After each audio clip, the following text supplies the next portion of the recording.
This is the final installment of Senior Night. If you're wondering why, well, we're approaching 100 stories. We can never get to everyone, and with some time off after tonight, which was planned long ago, it just seemed like an appropriate place to end. On the way out, a shout to Kira Duffy, who we featured from South Dakota in the last Senior Night. I was all excited to get the Coyotes in. The least I could do is get the name of the best mid-major player in women's basketball correct. Kira, that's on me. We salute you once again. I said no more hoops after last night. I knew that would never work, and the fans of Drake's women's team, who, by the way, played an insane overtime game with South Dakota in November, you would not allow it. Sarah Ryan, Becca Hittner, Runny Rose. You all have some passionate supporters. The diversity of the accomplishments explains why. 103 wins, 3 NCAA trips. It would have been 4, first ever class to do that. 5 league titles, 2 2,000-point scores. The 3-time Missouri Valley Conference Player of the Year, that's Hittner. A 3-time Missouri Valley Conference Scholar Athlete of the Year. 5 academic All-American selections. You have made Des Moines awfully proud. We have got a pile of baseball teams to get to. Let's start in Seattle. These are the young men of Bishop Blanchet, a playoff team a year ago with the entire pitching staff returning. They felt like they were poised to make a run. 13 seniors, 5 of whom will be playing college baseball next year. Let's roll them out. Connor, Jarek, Cody, Wes, Henry, Luke, Santiago, Andrew, Ryan, Cade, Jack, Nathan, and Hank. Salute, boys. Their season never started. That's the same story for Mount Union in Pennsylvania, but the good news for their seniors, Kobe, Grayson, and Ethan, is that the last game they played last June, they won the state title. So I guess if nobody beat you this year, aren't you still state champs? We showed you the Andrean baseball team out in Indiana who won 35 consecutive baseball games. One of them was over Yorktown in the Final Four last year. They have 11 seniors who have been together since they were 8, and they got some dudes now. 8 of those 11 seniors were returning starters. The seniors were Gehrig, Will, Gabe, Dominic, Ian, Jackson, Bodie, Billy, Josh, Parker, and Evan. They had their 3 top pitchers returning, 3 straight county titles, 3 straight sectional titles, defending regional champions. It goes on and on. They have 3 Division I commits and 7 who will play college baseball. Trinity in Kentucky was number 1 in the state, nationally ranked. They had 7 D1 commits. Their 11 seniors are Braden, Jackson, Davis, Bryce, Cooper, Will, Lucas, Nick, Kalen, Cameron, and Trent. They were looking for their first state title ever. Here's another loaded team from Arkansas, Cabot. They had 15 seniors.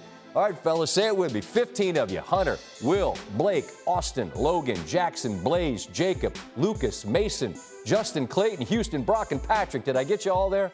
10 are committed to play college baseball. I'm told 2 more will commit down the line. Also nationally ranked, also number 1 in their state of Arkansas. What might have been for the Panthers? We'll stay in Arkansas and tell you about the girls of Taylor High School looking to win their 4th consecutive state softball title in Class A.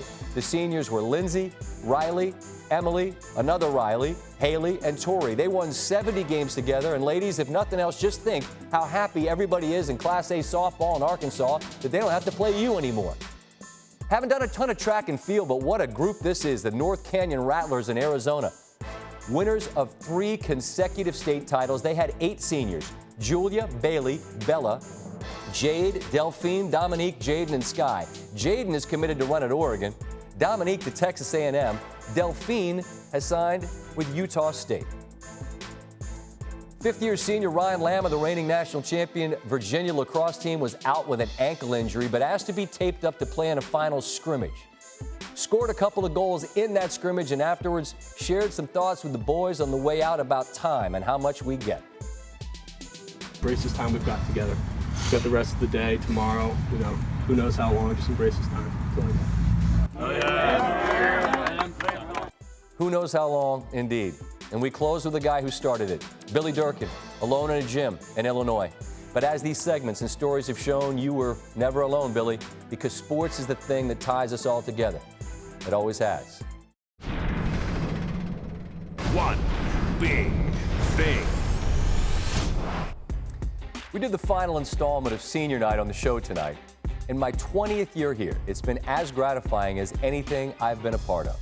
What a gift it has been to see the faces of these young men and women from all over the country and learn about their stories.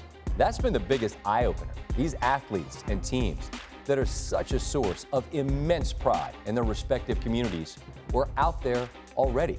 They weren't born in mid-March. They'd been playing their sports all along. We only discovered them when the levels above them stopped playing theirs. So that's the blessing in all of this, that out of this lousy story, we were reminded that the amount of good that's out there is astounding. And make no mistake here, this entire thing was transactional. Whatever you got, we got back in spades because we were in need of content. But we've never produced content that resonated more. The notes we got from coaches and the quotes from players in their local papers, that hearing their names on this show or seeing their team in the montage or on the wall behind us was something that mattered, is a beautiful thing to know. To know that we gave you something, a moment where you felt seen, with your accomplishments acknowledged, is a wonderful reminder that these microphones, they're on and they reach all corners of the country. And though that matters, it hardly makes up for what you didn't get, and I'm not suggesting that it does. Billy Durkin, sitting alone in a gym in Illinois, thinking about a last game that never was, suggests he was left to deal with the pain unique to him. But here's what we learned through this exercise. He was not. In fact, all these athletes and teams that we've shown you and told you about were with him because they are him. United in the pain of a loss that didn't come on a scoreboard at all, but the loss of the opportunity to be the one who spends himself in a worthy cause, who at the best knows in the end the triumph of high achievement, and who at the worst, if he fails, at least fails while daring greatly, to be the man or the woman in the arena.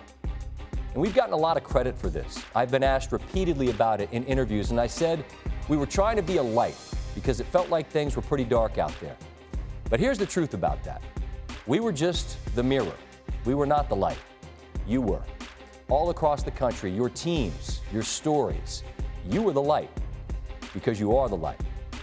Never stop shining. Thanks for watching ESPN on YouTube. For more sports highlights and analysis, be sure to download the ESPN app. And for live streaming sports and premium content, subscribe to ESPN+.